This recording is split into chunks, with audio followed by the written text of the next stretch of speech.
I have a condition known as borderline personality disorder, and that involves me frequently having suicidal crises. And on that night I was having a crisis, I was feeling suicidal.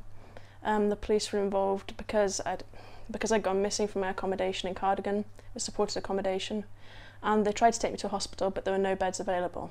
So the only option they had was to take me to a police cell. What goes through your mind at that point?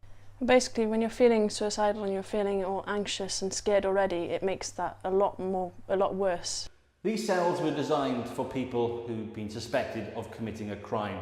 But in law, it is also a safe place to house someone who's having a mental health crisis. The other space is a hospital, but if there are no spaces there, then the authorities are left with no option. And that's the case for both adults and children and young people. It's a situation nobody is happy about.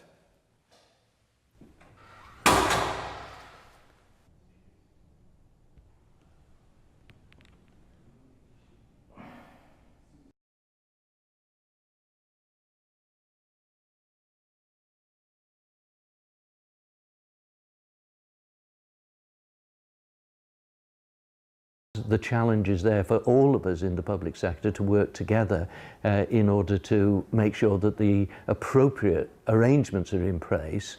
And it isn't a question of somebody going into a police cell because there's no alternative. There must be alternatives.